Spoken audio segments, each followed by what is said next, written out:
The team has finished up with all the final designs, and with Sam tackling the last piece in the manufacturing chain, it's time to move the shredder into production. Let's check back in with Pete as he navigates over to the team's 3D lean board for a status update. Right away, he sees that Eric and Dan have added a completion checkmark to their tasks, which can now be moved into the completion column. Over on the action log, their day-to-day can be freed up as well and move these actions across the finish line. Now it looks like there's plenty of room for the next project to get started. Now it's up to Pete to release the final assembly. Pete keeps all of his important documents located on his bookmark bar, including the top-level shredder assembly. From here, he can access the maturity state and move this from an in work to released. All set.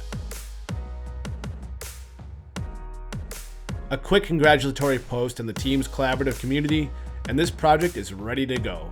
Nice work, everyone. During this series, we saw how the 3DEXPERIENCE platform was leveraged to keep a team connected. From weekly team meetings and collaborating and capturing ideas, sharing design data through 3DEXPERIENCE SOLIDWORKS, submitting and managing issues and change action through the collaborative industry innovator role, and finally, moving processes to manufacturing with the shop floor programmer. The 3DEXPERIENCE platform helped get this project done ahead of schedule and under budget. Do you want to learn more about how the 3DEXPERIENCE platform can help you? Reach out to your local reseller today.